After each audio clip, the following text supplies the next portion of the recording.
Yan,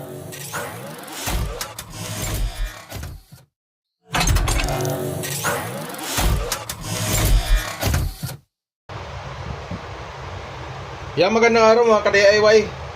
May gagawin lang akong dito, power supply. Ayan, may transformer.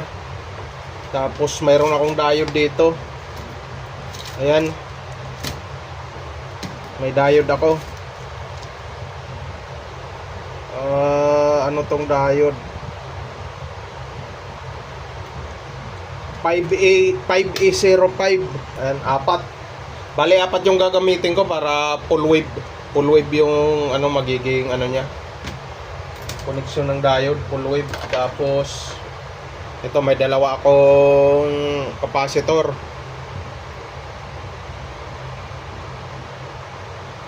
Ayan, 25 volts.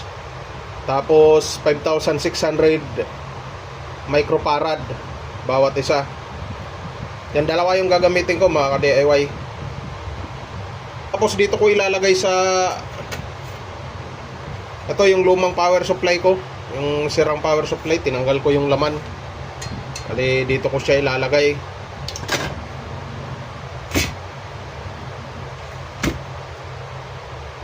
Yan, bali magiging ganito yung pwesto nito.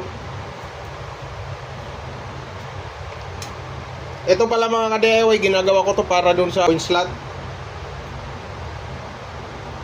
para sa car wash. Yan, ito na yung gagamitin ko, medyo malaki.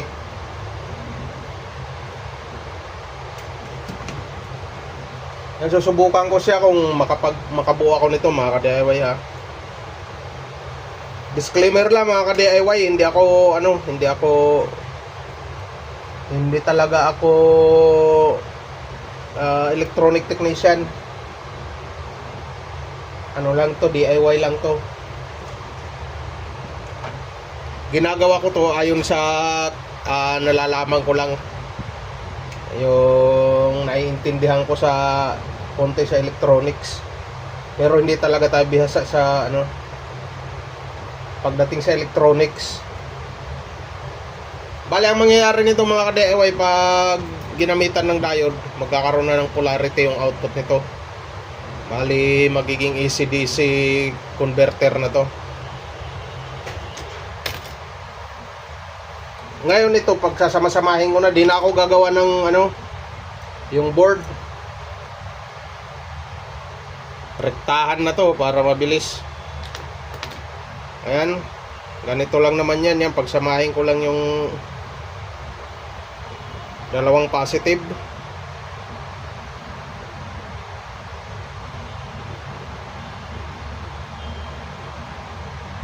Pagsasamahin ko lang siya mga ka-DIY.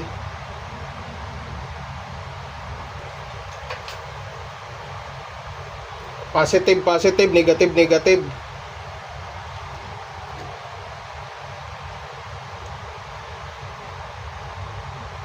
Ayan, tapos negative, negative.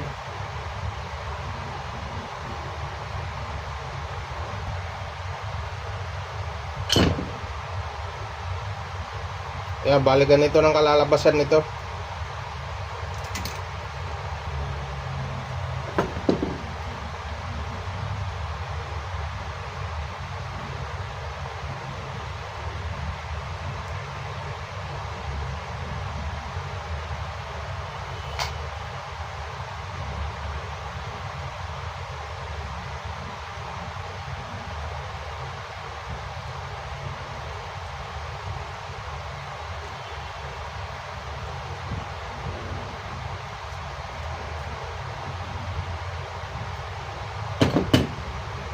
Ayan. Yan, positive. Positive, positive, negative, negative.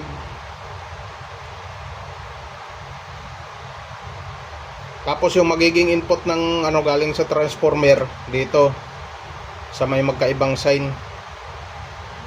Ayun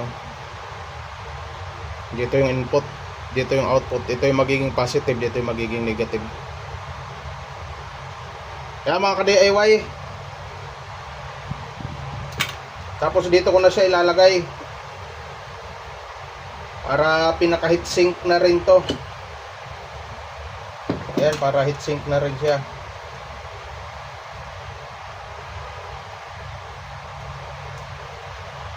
Ayan, lalagyan ko siya ng para ma-heatsink na rin. Umiinit din kasi yan mga ka-DIY yung diode. Para lapat na lapat. Ayan, lapat na siya.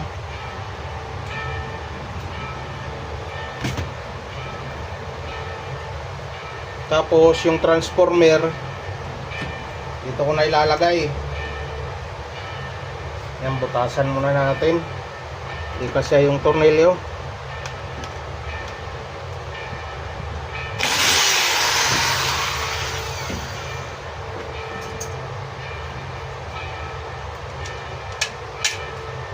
Mahaba nga lang yung ano ko dito. Pero okay na rin yan.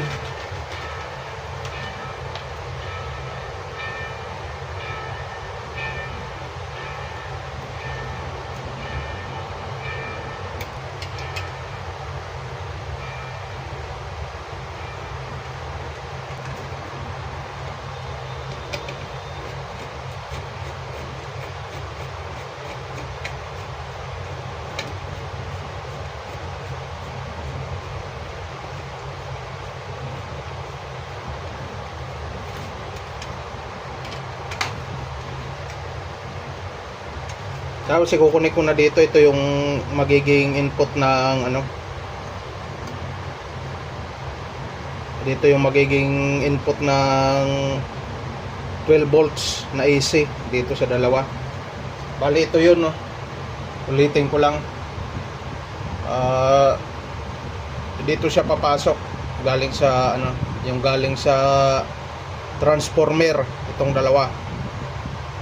Tapos ito yung positive, negative output. Yan, magkaroon na ng polarity.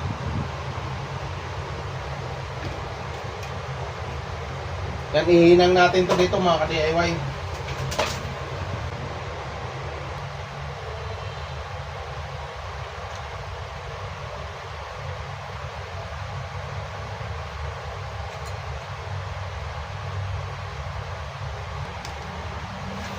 Ayan mga ka-DIY, may ano na, may linya na. Tapos ilalagay ko yung terminal dito. Yung terminal na lang.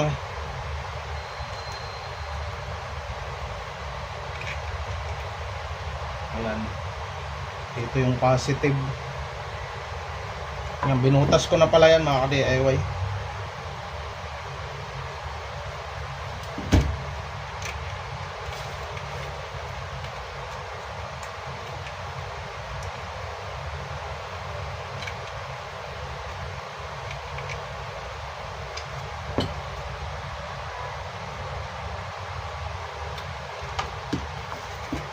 Ayan mga ka-DIY, meron ng, ayan, may terminal na siya.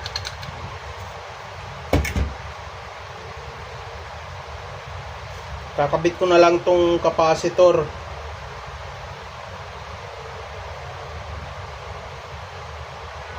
Ito yung negative, tapos kabila positive. Yung positive dito sa capacitor, dito rin natin kakabit sa positive output ng diode. Yan yung positive output nya.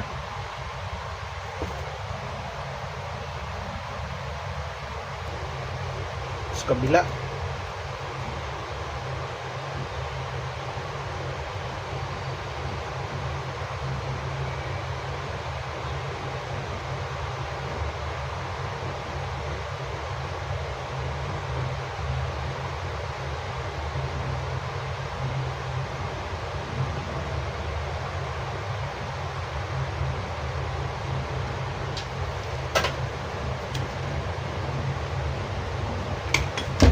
Tapos dito na, hinang na natin dito. Putulang ko na lang, medyo mahaba pa eh. Hindi na, sayang yung wire. Hindi ko naputulan. Mga DIY, buo na. Ay, subukan na natin yung gawa. Ayan, dahil walang indicator, hindi natin masasabi kung gumagana o hindi. Ayan, i-tester natin kung may output siya.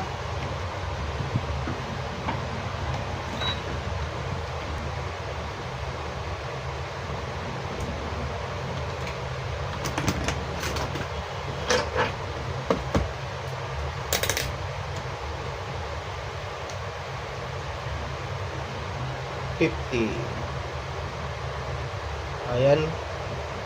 Dito sa ano mga 13 ay 14. Ayan sa 50. 14. 13 ayan 13. 13 volts. Dito sa multitester ko. 13 volts pero pag maraming load niyan, posibleng bumaba pa yan mga ka-DIY. Mukhang magandang ano nito. Ngayon, ayan, ipapakita ko sa inyo na kaya niyang magpailaw.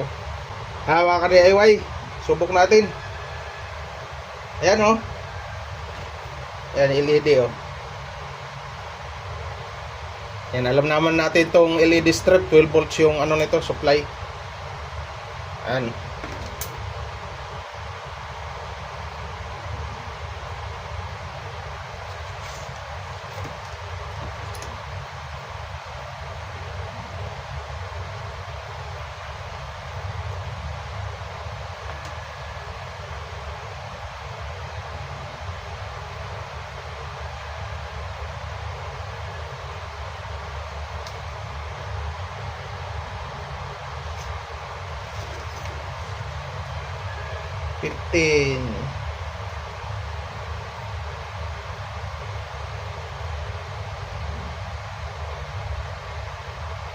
Ayan o, mga ka-DIY o.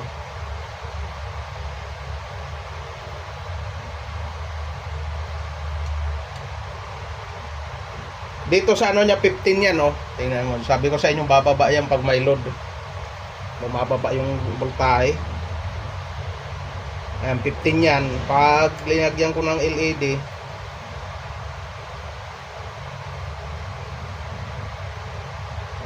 nagiging 13 na lang siya mga ka-DIY.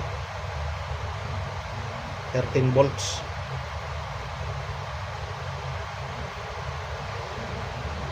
Ayan, 13.20, 13.2. Dito lalagyan ko na lang ng terminal block to. Dito para sa supply niya. Ano, terminal block ko na lang.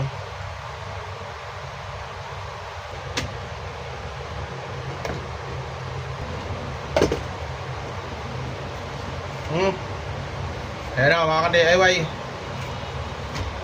Tapos ayan, subukan natin ulit. Parang magiging ganito ng kabit niyan. Mabilis lang magkabit.